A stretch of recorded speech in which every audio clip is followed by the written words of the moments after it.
Buenos días a todos, un placer estar por acá.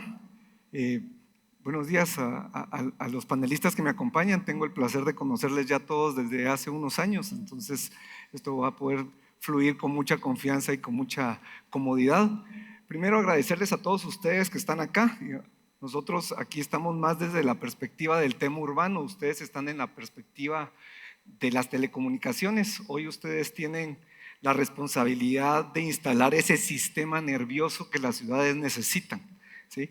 Y digamos, para nosotros los urbanistas y la gente que está metida en estos temas en los que tenemos que resolver otros problemas, que es la vivienda, la movilidad, el tránsito, el transporte, los drenajes, etcétera, la información que ustedes manejan es vital para darle una buena calidad de vida a nuestros ciudadanos. Entonces solo quisiera hacer conciencia de que toda esa información que ustedes manejan, si no es utilizada para mejorar la calidad de vida de todos los que nosotros de alguna forma u otra atendemos, está siendo estéril. Entonces tenemos que trabajar en conjunto y esa es hoy un poquito la misión de estar sentados acá, transmitirles a ustedes un poco de eso y que ustedes de vuelta, cuando nos vean por ahí, nos puedan comentar cosas y dificultades que ustedes tienen para que podamos trabajar en conjunto. Ese es el fin de este panel. Entonces, sin más, arranco. La idea es tener algunas preguntas sobre algunas iniciativas que todas las municipalidades que están aquí representadas están haciendo o están ejecutando, acciones que están haciendo, proyectos que están haciendo, programas que tienen. Entonces voy a dirigir las preguntas, les voy a decir, algunas están dirigidas a los tres, algunas otras están dirigidas específicamente a cada municipalidad para que podamos responder. La idea es, tenemos un panel de 40 minutos, no deberíamos demorarnos más de eso, entonces solo les pido que por favor mantengamos controlado el tiempo que lo podemos tener enfrente. Entonces, vamos a hacer un primer bloque para hablar de movilidad eléctrica y sostenible, que es algo que, digamos, ya estamos pasando esa brecha de hablar de transporte y hablar de temas de sostenibilidad en el transporte, no solo el servicio, sino la sostenibilidad en el largo plazo de estos sistemas. Entonces, para las tres municipalidades les quisiera preguntar, las tres municipalidades hoy tienen flotas o servicios de buses eléctricos de alguna u otra forma, digamos, algunos de largo alcance, otros de corto alcance, pero ¿cuál ha sido el mayor desafío inesperado que han enfrentado? ¿La autonomía real de la infraestructura de carga, el mantenimiento de las baterías, la aceptación de los conductores, la aceptación de los usuarios? ¿Qué le recomendarían a un municipio que quiere empezar hoy a tener buses o sistemas de transporte eléctrico? Muchas gracias, David. Un gusto compartir con vos de nuevo en un espacio que desde hace mucho venimos compartiendo con intereses comunes y también a los colegas de Fraijanes y de la Municipalidad de Guatemala. Primero agradecer también a la Cámara por la invitación y creo que es un tema complicado en la Antigua, el tema de los buses, ¿verdad? Creo que el primer reto que tenemos es la infraestructura de la ciudad, ¿verdad? No siempre los buses que están comercialmente más comunes en Guatemala tienen la capacidad de soportar la infraestructura de la ciudad. Creo que es uno de los primeros retos que enfrentamos. Eso en primera instancia. En segunda instancia, la inversión inicial, creo que también hay que mencionarlo, ¿verdad? Creo que esto es un tema fundamental. La Municipalidad de Antigua Guatemala inició un proceso en el año 2024 de un arrendamiento con opción a compra de buses eléctricos para establecer 3 rutas de movilidad eléctrica en el municipio, que cruzara de norte a sur de la ciudad, de oriente a poniente, y una ruta turística interna. Lo cual se ha ido complicando por temas de inversión, de cuestiones legales también, ¿verdad? Que se ha ido complicando, pero creo que el arrancar para nosotros ha sido lo más difícil, ¿verdad? Tenemos una serie de buses que utilizamos principalmente para eventos masivos. Las personas que han ido, por ejemplo, a Semana Santa y Cuaresma, a la Antigua Guatemala, se han dado cuenta que necesitamos nosotros tener infraestructura que movilice a las personas desde los parqueos que están externos a la ciudad hacia el centro de la ciudad, pensando en no recargar de más el centro histórico de la ciudad, el área de conservación máxima de la ciudad, que es alrededor de 10 cuadras alrededor del parque central, en las 4 direcciones de los sentidos norte, sur, oriente y poniente. Entonces creo que el gran reto que tenemos es ese, ¿verdad? La inversión inicial, la capacidad de los buses también de adaptarse a las condiciones de la ciudad, y por último, cómo hacemos una sinergia entre la introducción de esta tecnología, digamos que es un medio para mejorar la vida en la ciudad, combinarlo también con el estatus de patrimonio cultural de la humanidad. Entonces creo que tenemos ahí cuestiones complejas que nos hacen que la movilidad sostenible también sea un reto para nosotros. Gracias, gracias. Silvia. Buenas tardes. Quiero empezar diciendo que la electromovilidad no es solo un cambio de tecnología en un sistema de transporte, sino que también tiene que ver con el cambio en el modelo de ciudad que se quiere lograr. Así que los desafíos no son solo de orden técnico, sino también de una implementación integral de este nuevo sistema. Muchas veces se piensa que el reto puede ser la autonomía o las estaciones de carga o las baterías, pero en la práctica lo más complejo es poder articular todo el sistema pues, alrededor de la electromovilidad. Por ejemplo, se pueden tener buses eléctricos, pero sin una infraestructura de carga bien planificada no funcionará, o se puede tener infraestructura, pero sin modelos operativos claros, pues no es sostenible, o el tema que también David planteaba de aceptación o la adaptación de los operadores y los usuarios. Entonces, más que un problema puntual, es un desafío sistémico. En el caso de la Municipalidad de Guatemala, que lo hemos implementado en el sistema Tubús y bueno, próximamente también con el Aerometro, se piensa que el problema puede ser de un sobredimensionamiento de la infraestructura de carga, pero en realidad es porque tenemos todavía una flota pequeña de 24 buses y otras ciudades en otros países tienen una flota amplia de 100 buses, por ejemplo. Entonces lo que nosotros hemos hecho pues es prepararnos para crecer, pero el mayor desafío, y lo hablaba ahora con el gerente de la empresa municipal de transporte, me decía al final es financiero, porque también el costo de los buses es el doble de un bus convencional al inicio, como inversión inicial, pero a futuro en el mantenimiento, pues sí se reduce el costo a largo plazo. Así que bueno, a un municipio que quiere empezar le diría 3 cosas, no necesariamente empezar por la tecnología, sino empezar por entender sus patrones de movilidad, rutas, demanda, tiempo, costos, es decir, toda la data.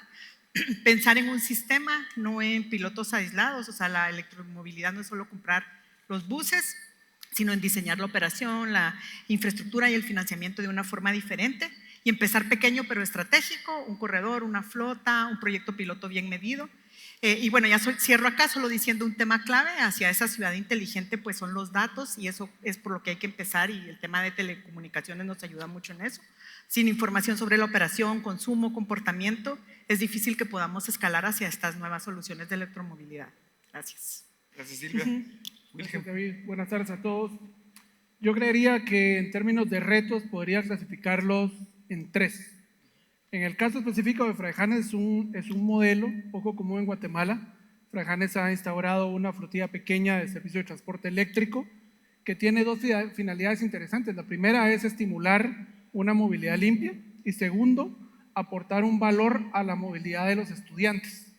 Es un sistema que en principio me llama la atención porque el tema financiero es muy importante.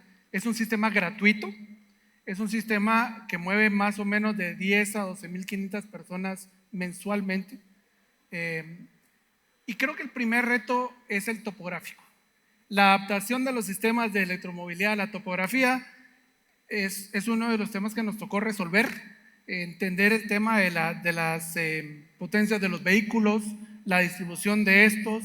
El segundo creo sería integrar este modelo de transporte a un sistema de transporte, cuando aún en los municipios, sobre todo aquellos que van en vías de desarrollo, no existen sistemas de transporte, sino existe transporte.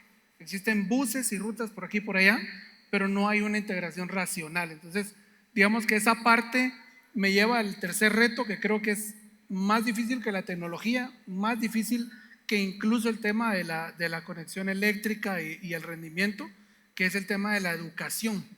Entonces toca educar a la organización municipal de cómo empezar a entrar en un campo en el que tiene que tomar las ventajas energéticas, tecnológicas y cómo ir desarrollando un pensamiento que le permita aplicarlo para el beneficio de la población. Y 2, cómo educar a la población respecto de lo que espera recibir de sistemas como estos. Este sistema que ha tenido una aceptación increíble nos ha llevado a retos en los que ya no hemos podido cumplir, porque entonces dice la gente, mire, yo quiero también uno de estos busitos allá para mi aldea de tal lado, es que no sube, es que yo quiero que se vaya a parquear allá, es que allá no hay dónde cargarlo. Entonces eso nos ha ido obligando a tener una segunda etapa de pensamiento que nos lleve a resolver esos temas. Creo que si tuviera que sugerir qué hacer, topografía y educación serían 2 cosas importantes. Gracias, gracias, Wilhelm. Creo que aquí voy a hacer una pausa para comentar sobre lo que hablaron y creo que es bien importante este tema, digamos, para hacer reflexión sobre nuestros aquí participantes del Congreso, que es un tema es la tecnología, y una vez lo que yo he observado es que logramos librar esa brecha de tecnología con los sistemas, el reto que sí es socioantropológico. O sea, nos damos cuenta que también hay una brecha socioantropológica que hay que librar, en el que por supuesto las redes podrían llegar a tener un valor enorme para poder hacer llegar esas cápsulas informativas a nuestra ciudadanía. Entonces, creo que eso es bien importante porque nos damos cuenta después de que ya libramos la brecha tecnológica. O sea, pasa constantemente en las municipalidades. Me quedo con vos, Wilhelm, y te pregunto, ¿es esta flota pequeña de buses eléctricos un paso a un sistema más grande, o piensan o creen que lo mejor es quedarse solo sirviendo a lo interno del municipio y mover a la gente dentro del municipio, que es lo que entiendo que hacen, o piensan salir hacia afuera del municipio y conectar a su población que baja a la ciudad, digamos, en un futuro? Bueno, yo creo que partiría de lo que decía Silvia en cuanto a que hay que empezar a entender los modelos y los patrones de movilidad que demandan las ciudades y los municipios, y partiendo de esto y de la mano con la ciudad de Guatemala, hemos tratado de realizar los estudios técnicos pertinentes que nos han permitido ir conociendo cuáles son esos modelos y patrones de movilidad. Definitivamente esta primera etapa es la primera fase de un proyecto más grande, y que esto nos lleva un poquito al tema de rutas cortas. Esto se convertirá en algún momento en la estructuración de rutas cortas que van alimentando un sistema mucho mayor. En cuanto a la conectividad con otros municipios y otros destinos, he de decir que los municipios que conurban la ciudad de Guatemala nos vemos todos obligados en algún momento a correlacionar nuestros sistemas con los que tiene la ciudad, porque no tendría ningún sentido tener un magnífico sistema que nos lleve solo a la frontera de nuestro municipio sin que tenga alguna conectividad inteligente con esto.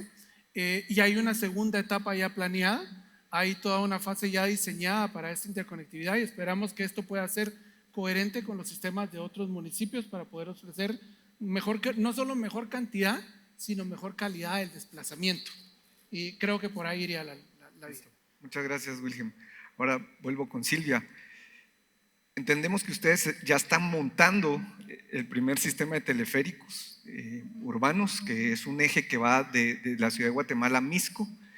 ¿Qué retos se está resolviendo? Digamos, me gustaría un poco trasladar un mensaje de concientizar que es un buen sistema, digamos, tiene ciertos anticuerpos, le vamos a decir de alguna forma, gente debatiendo sobre si es el mejor sistema o no. Yo considero que es un sistema más que resuelve una parte, pero me gustaría entender cómo lo visualizan y qué brecha están buscando librar ustedes con este sistema. De acuerdo, muchas gracias. Sí, este sistema, como ustedes saben, se llama Aerometro. Es el primer sistema de movilidad de transporte masivo por cable aéreo en la ciudad y en el país. Viene a integrarse a una red multimodal de transporte que se integra con otros sistemas. Es una pieza más, digamos, del sistema.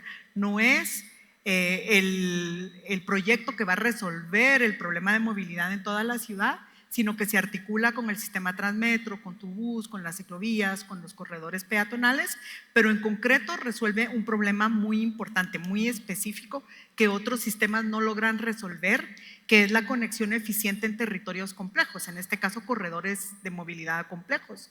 Las primeras dos líneas que en particular resuelven el problema del desafío del Boulevard Liberación y de la Calzada Roosevelt, donde un sistema tipo BRT, como nuestro Transmetro, que es un metro de superficie, es más lento o es menos eficiente. Sería más lento, menos eficiente, sería un problema quitarle un carril vehicular a la Roosevelt, por ejemplo. Y entonces este sistema viene a vencer esa barrera, además de otros impactos clave que tiene. Reduce los tiempos de viaje de forma significativa, se podrá moverse desde Plaza España hasta el área del Seminario Mayor en Misco, a nivel, digamos, de Molino de las Flores, en 28 minutos, e integra estos dos territorios con menos impacto urbano, incluso sin necesidad de grandes inversiones en el suelo o sin emisión de gases de efecto invernadero, por ejemplo. Entonces el Aerometro no viene a competir con otros sistemas, más bien los complementa, de donde otros sistemas no serían tan eficientes como este, y además pues no se convierte solo en un proyecto de movilidad, sino en una herramienta de integración territorial, de integración urbana y de integración social. Gracias, Silvia, excelente. Vuelvo ahora con Ángel, y esta pregunta va para Ángel y Wilhelm. Digamos, sabemos que la Municipalidad de Guatemala ya está librando un reto con el sistema de semáforos inteligentes que está implementando, semáforos conectados que está implementando. Digamos, ya pasó de ese sistema de semáforos aislados que operan con tiempos fijos y está mutando a un nuevo sistema.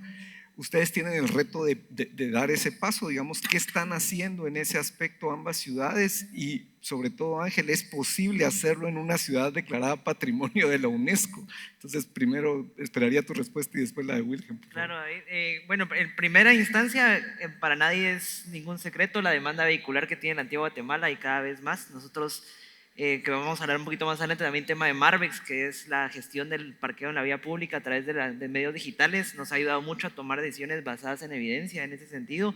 Sin embargo, la gestión vehicular sigue siendo un gran reto. Tenemos un parque vehicular de alrededor de 13,000 vehículos de vecinos antigüeños, más los 7 a 10,000 vehículos que llegan por fin de semana. Entonces tenemos alrededor de 23,000 a 25,000 vehículos por fin de semana recorriendo las calles. En este caso, tenemos el primer reto, que es el perímetro de máxima conservación, que está protegido por la ley protectora de Antigua Guatemala, que no podemos instalar ningún semáforo inteligente en la ciudad, al menos en el perímetro de conservación máxima, y en las islas de conservación también, que son en los parques centrales de las aldeas que componen al municipio.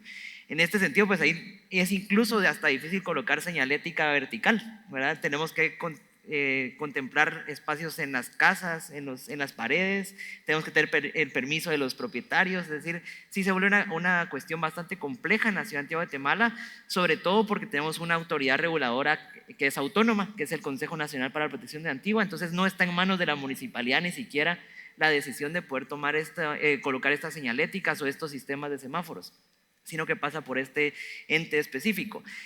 Ya en las afueras sí ya hemos logrado, digamos, tener este tipo de herramientas, semáforos. Los grandes retos que tenemos siempre es la conectividad, es el mantenimiento, es la gestión con otras ciudades, porque nuestros semáforos colindan con otras ciudades, con Jocotenango, con Ciudad Vieja, que se vuelve también complejo con ellos, porque el flujo vehicular sucede un poquito también como la ciudad de Guatemala, la mayor parte del flujo vehicular proviene de los municipios aledaños, ¿verdad? Entonces sí nos complica y realmente no es viable para nosotros en el perímetro de máxima conservación tener semáforos inteligentes, por lo cual lo importante para nosotros es cómo retiramos el flujo vehicular de los espacios de máxima conservación y logramos gestionarlo en las afueras de la ciudad, que es precisamente la lógica que tienen proyectos como Antigua Peatonal, por ejemplo. Listo, muchas gracias. Ojo, ahí para ustedes hay una oportunidad enorme en gestionar esto con sensores, con sistemas inalámbricos y otras cosas, porque no se puede excavar, así que ahí lanzo la pelotita y les dejo ahí para que empiecen a pensar cómo solucionamos el problema de la Antigua. Wilhelm. Bien, yo creería en este sentido que la tecnología tiene una competencia interesante. Digamos que en la administración de la movilidad y la aplicación de la tecnología de la movilidad, como lo hemos visto en tantas ciudades, hay muchos recursos que pueden ser aplicables en temas de semáforos, sensores, cámaras, videocámaras, contadores, aforadores. Hay tanta tecnología disponible, pero creo que la competencia paradójica que tiene la tecnología es el paradigma de las ciudades. Y entonces las ciudades a la final van pasando por etapas de crecimiento, y no hablo de la ciudad de Guatemala, a quien felicito públicamente por ese esfuerzo que están haciendo con los semáforos, pero para los municipios que son conurbados y que poco a poco se van viendo impactados por el crecimiento de la mancha urbana y del impacto por el desplazamiento de los flujos vehiculares, es un reto que la ciudadanía entienda que mi casa, que hoy tenía una vista preciosa a la naturaleza y que la compré hace 10 años porque era precioso vivir aquí, hoy se ve afectada por un efecto urbano que es indetenible. El crecimiento de la mancha urbana no se puede detener. Y el incorporamiento de estas tecnologías, digamos que va creando un poquito de desgaste, creo yo, en esa visión que tenía de quienes vivíamos a las afueras de la ciudad y que esperábamos que una vez saliendo de las áreas conurbadas de la ciudad íbamos a encontrar un paraíso natural precioso, que hoy día no es así. Creo y considero que en este caso, específicamente en Fraijanes, es un reto porque enfrentamos un flujo vehicular muy parecido al de la Calzada Roosevelt, una cantidad vehicular increíble, y asociado o aunado a esto el hecho de que no hay tantas vías alternas, por lo que solo nos queda una salida, y es empezar a ordenar y a manejar el flujo vehicular por bloques, que es lo que en términos de ingeniería se hace. Creo que la comprensión de eso, de entender esos dos escenarios, entre lo que paradójicamente se busca y lo que la tecnología puede ofrecer, creo que es uno de los retos más importantes. Y en cuanto a qué estamos haciendo, creo que vamos encaminados a la aplicación de la tecnología sistemática en los cruceros más complejos. Listo, gracias, William.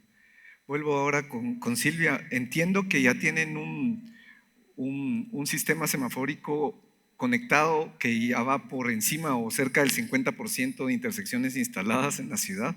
Son 580 intersecciones. Y mi pregunta aquí va, ¿qué resultados tienen ya? Digamos, ¿hay resultados positivos, negativos de la mejora en tiempos de viaje, tiempos de espera, velocidades, etcétera? De acuerdo, sí. Ya estamos viendo resultados y también empezarlos a medir de forma sistemática, justamente para saber si está siendo un sistema exitoso. Con la implementación ya de más del 50% de ese sistema, lo que hemos logrado es tener visibilidad en tiempo real de lo que pasa en la red vial para poder tomar decisiones, y eso ya es un cambio estructural para la ciudad. En términos de resultados, sí hemos observado mejoras en la fluidez en los corredores que se han priorizado, especialmente en las horas pico de la mañana y de la tarde. A mediodía parece que el movimiento es más aleatorio, más flexible, pero los de la mañana y la tarde, que son los críticos, sí se ha traducido en reducción en los tiempos de viaje. También se han observado reducción en tiempos de espera en las intersecciones clave, gracias a la sincronización semafórica que hay. Y los resultados, pues en promedio, son más del 20% en general, incluso en corredores donde las mejoras han dado indicadores de más del 60%. Como anécdotas, les cuento muy rápido, hay un punto donde no se ha logrado mejorar los indicadores, que es el semáforo enfrente de Oakland Place, en la diagonal 6, en la zona 10, porque ahí se ha dado la prioridad al peatón. El botón, digamos, que los peatones presionan para pedir paso, es muy intenso también, y pues ahí se ha tomado como una decisión, ¿verdad?, darle la prioridad al peatón y que pueda cruzar de forma segura frente a priorizar el vehículo. Pero bueno, ahí lo importante es entonces que también nos ha permitido tener mayor capacidad de tomar decisiones como esas, mayor capacidad de respuesta ante incidentes, porque ahora podemos ajustar los ciclos en tiempo real desde el centro de control que se tiene. Y aquí, yéndome también al tema de telecomunicaciones, es muy importante la sinergia con algunas de las empresas que se ha ido logrando, porque se está aprovechando el zanjeo de los semáforos para también poder colocar ductos y hacer otras instalaciones de forma subterránea, ya que junto con otras herramientas complementarias que tenemos en la municipalidad, como el nuevo reglamento del centro histórico que se aprobó a finales del año pasado, donde se pide que en 2 años se tenga totalmente subterráneo todo los sistemas de telecomunicaciones en el centro de la ciudad. Así que terminando, el mayor avance es que pasamos de gestionar el tránsito de una forma estática a gestionarlo de forma dinámica, con data, con control en tiempo real. Entonces no es que estemos operando solo semáforos conectados, sino estamos gestionando flujos de movilidad en tiempo real. Perfecto, muchas gracias, Silvia. Bueno, ahora paso a una pregunta para los 3 panelistas, y es, todos hablaron de datos y de obtención de información, ¿sí? O sea, entiendo, no hemos hablado de ese tema, pero entiendo que Fraijanes, por ejemplo, tiene paneles y pantallas ahora en donde está informando constantemente también a sus vecinos. Ángel, hablaste de demandas y de 23,000 vehículos fines de semana, o sea, tenés datos. ¿Cómo están manejando esos datos? Quiero decir, ¿cómo están haciendo viajar esos datos? ¿Qué tipo de redes están usando? ¿Qué tipo de telecomunicaciones están usando para mantener esta información fluyendo? Solo para entender y que los presentes entiendan en dónde ustedes están metidos y dónde hay oportunidades. Ángel. Buenísimo. En nuestro caso, en Antigua Guatemala, cuando empezamos la administración, sí nos dimos cuenta que había una infraestructura bastante débil en la municipalidad. Voy a poner un ejemplo tal vez muy sencillo, muy práctico, pero por ejemplo teníamos unos correos electrónicos que eran webmail de 3 megas cada uno, y pues eso no nos servía para nada en la administración, ¿no? Entonces poco a poco fuimos también construyendo una infraestructura interna. Creo que es donde debemos de empezar, y sobre todo las municipalidades, que quizás es donde está un poco más débil el tema de infraestructura tecnológica a lo interno de las municipalidades. Tenemos que empezar por eso, por renovar la infraestructura interna, tanto de conectividad como de uso de software de diferente índole. Entonces empezamos nosotros a renovar sistemas de conectividad, empezamos a renovar internet interno de la municipalidad, a trabajar con firewalls, empezamos a trabajar también con servidor en la nube. Antes se trabajaba con un servidor de GoDaddy, y que llegamos a encontrar. Nosotros ya nos trasladamos a otra infraestructura un poco más sólida, empezamos a generar todas esas oportunidades que teníamos internamente en la municipalidad. ¿Cómo nos conectamos? Estamos trabajando con fibra óptica, estamos tratando de mantener un equilibrio entre lo autónomo municipal y trabajar en ese equilibrio también con proveedores de diferente índole para tener circuitos redundantes de conectividad, ¿verdad? Tener el propio, pero también tener de otros operadores que nos permita, cuando hay caídas, poder trabajar de esa manera y mantener siempre la conectividad de nuestros servicios. Estamos trabajando también en crear un anillo dentro de la ciudad con las condiciones que también mencionabas, ¿verdad? Con infraestructura subterránea, también por el estatus de Patrimonio Cultural de la Humanidad nos obliga también a quitar todo el cableado aéreo.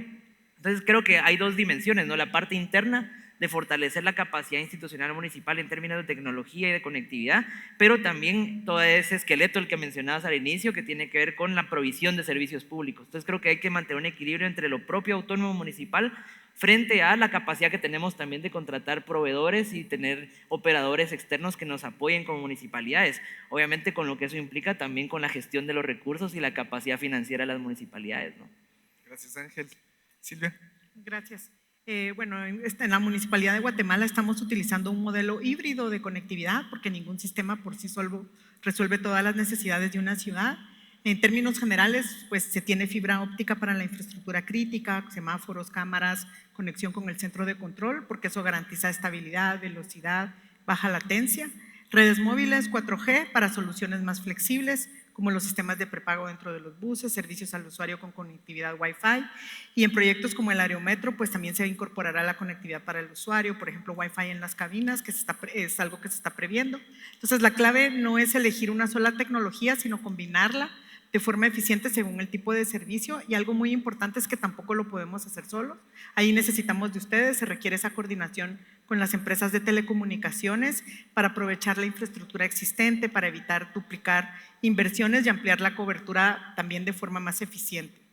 En ese sentido, pues una ciudad inteligente no solo se construye con infraestructura pública, sino también con alianzas estratégicas, con alianzas inteligentes con todo el sistema de telecom. Al final, pues la conectividad es la base que permite que todos estos sistemas puedan funcionar de forma integrada y en tiempo real, que ya hemos conversado sobre eso. Y hacia adelante, pues no es solo un tema de conectividad, sino de garantizar una calidad, una resiliencia y una seguridad también de la red. Gracias. Cecilia. Gracias, David. En el caso específico de Fraijanes también es un modelo mixto.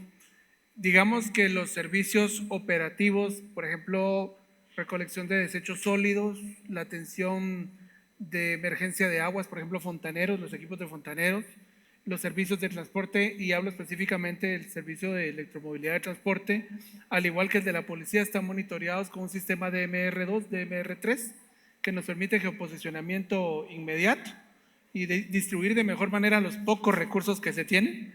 Y en el caso de la infraestructura de cámara es a través de fibra óptica, que hemos tenido muy buenos aliados en ese momento, que para aquellos lugares donde no tenemos todavía, nos dan chance ahí de colarnos en la estructura de ellos. Estamos creciendo en ello, y la centralización de semáforos también va a ser por fibra óptica.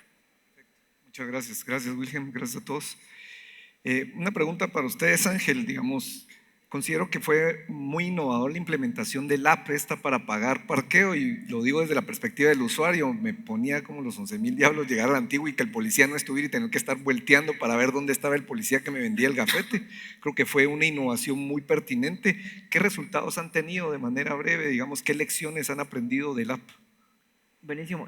Hay tres dimensiones de resultados que podemos identificar y que tienen mucha relevancia para lo que hicimos con el tema de Marbex. Primero, que lo vimos como un cambio cultural. No era únicamente un cambio de ahora pasamos de un marbete físico a uno digital, no, sino que lo buscamos hacer una transformación cultural también, que la ciudadanía, que el visitante, que el turista se apropiara del tema. Esto va por tres líneas. Primero, cambiamos la normativa. Se renovó la normativa para poder introducir la necesidad de herramientas tecnológicas y de uso de datos para tomar mejores decisiones. Segundo, garantizamos herramientas de accesibilidad. Hoy tú puedes comprar el Marbex, lo puedes comprar incluso si vas a ir este próximo domingo. Hoy ya puedes comprar el Marbex para que el domingo tú vayas sin ninguna necesidad de comprarlo el domingo, ¿verdad? Sino que ya se puede comprar anticipadamente, se puede comprar por periodos de tiempo. Si haces el fin de semana, hoy compras de viernes a domingo, ya lo puedes hacer, y la gente va a poder tener certeza de que ya tienes el permiso para la vía pública. Y sobre todo, y algo de lo más importante, es que quitamos el efectivo. Eso también fue fundamental. Entonces eso nos ha generado resultados en tener evidencia para tomar mejores decisiones, aumentar la recaudación de ingresos, ¿verdad? Pasamos del año 2020 que empezó el reglamento al 2023, se recaudaba alrededor de 5 o 6 millones de quetzales al año en tema de parqueo en la vía pública. Hoy estamos recaudando entre 11 y 20 millones de quetzales. El año pasado arrancamos el año con 5,000 Marbex comprados en el mes de enero a través de la página web y terminamos diciembre con 65,000 Marbex comprados en página web.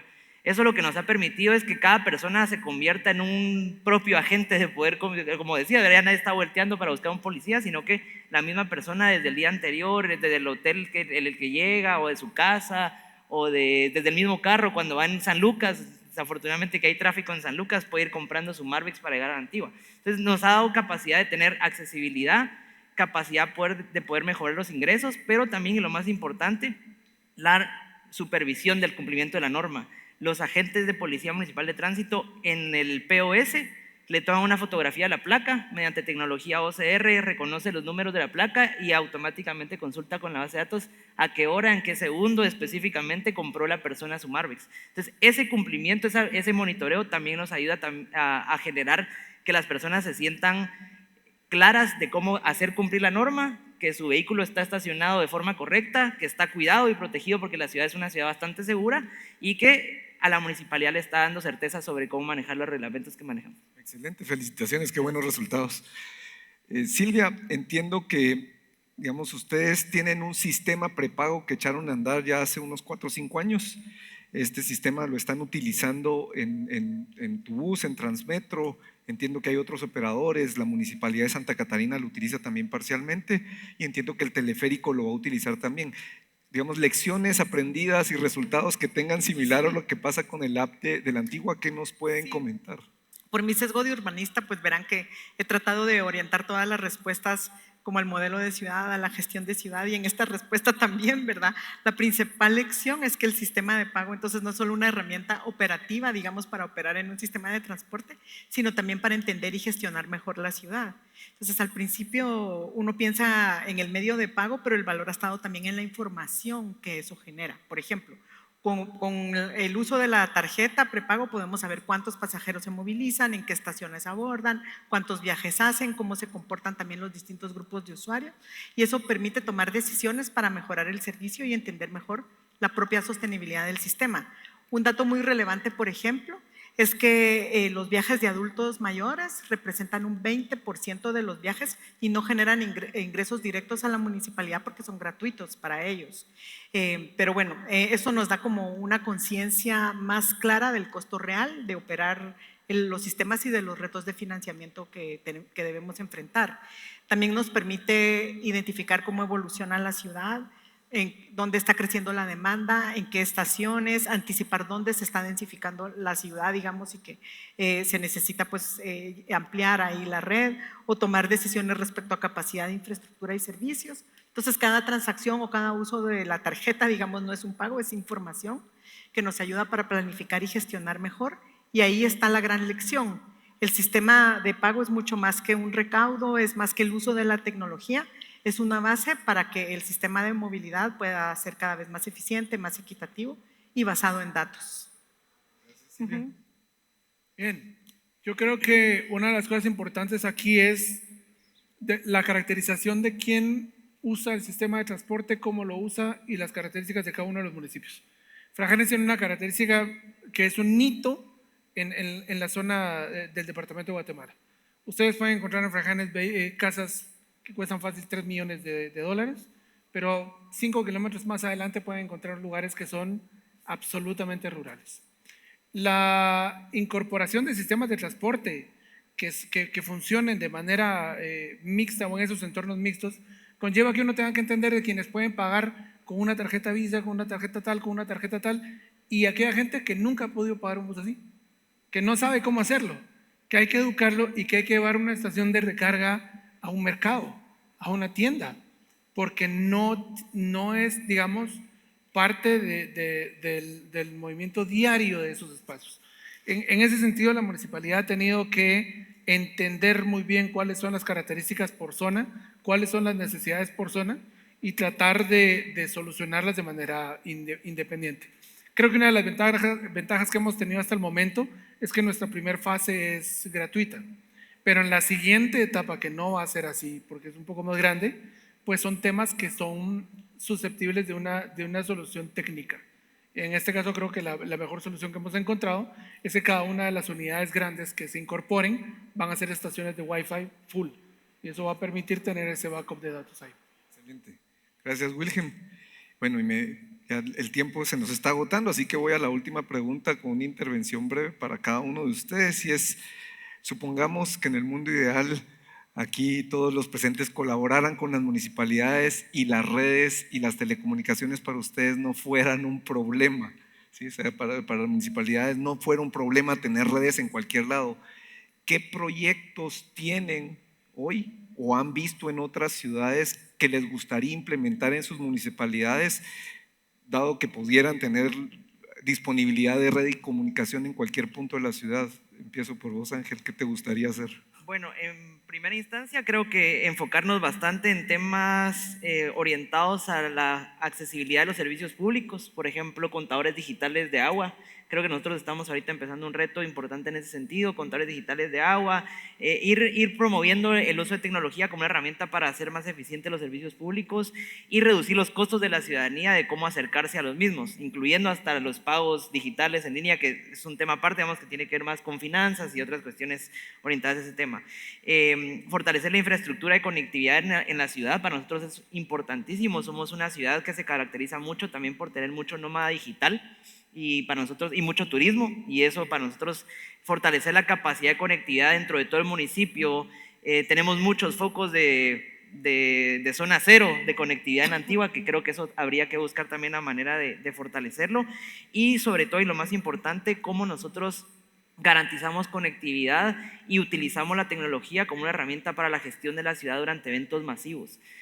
Por ejemplo, en Semana Santa tuvimos durante de Domingo de Ramos a Domingo de Resurrección más de 1 millón de personas en la ciudad, y eso implica retos importantes sobre gestión de servicios, pero también de seguridad preventiva para los turistas y visitantes, cómo manejamos el uso de las calles, cómo podemos entender la demanda de la infraestructura en la ciudad por parte de los visitantes. Creo que hay que ser bastante ambiciosos en temas de ciudades inteligentes para reutilizar la información de la mejor manera, hacer que la tecnología nos sirva como una herramienta para gestionar de mejor manera la ciudad, que sobre todo que esté orientada a cómo las personas se relacionan con nuestros servicios básicos, cómo lo llevamos a las aldeas. La antigua Guatemala también es más allá del kilómetro cuadrado que conocemos todos con la vista del volcán. Hay muchas aldeas que hace falta también mucha conectividad. Entonces creo que esos son como las ambiciones que estamos tratando de encontrar desde la municipalidad, es cómo garantizamos conectividad, pero cómo utilizamos la tecnología también como una herramienta que nos permita transformar la relación de la administración con la ciudadanía a través de los servicios básicos. Perfecto, genial.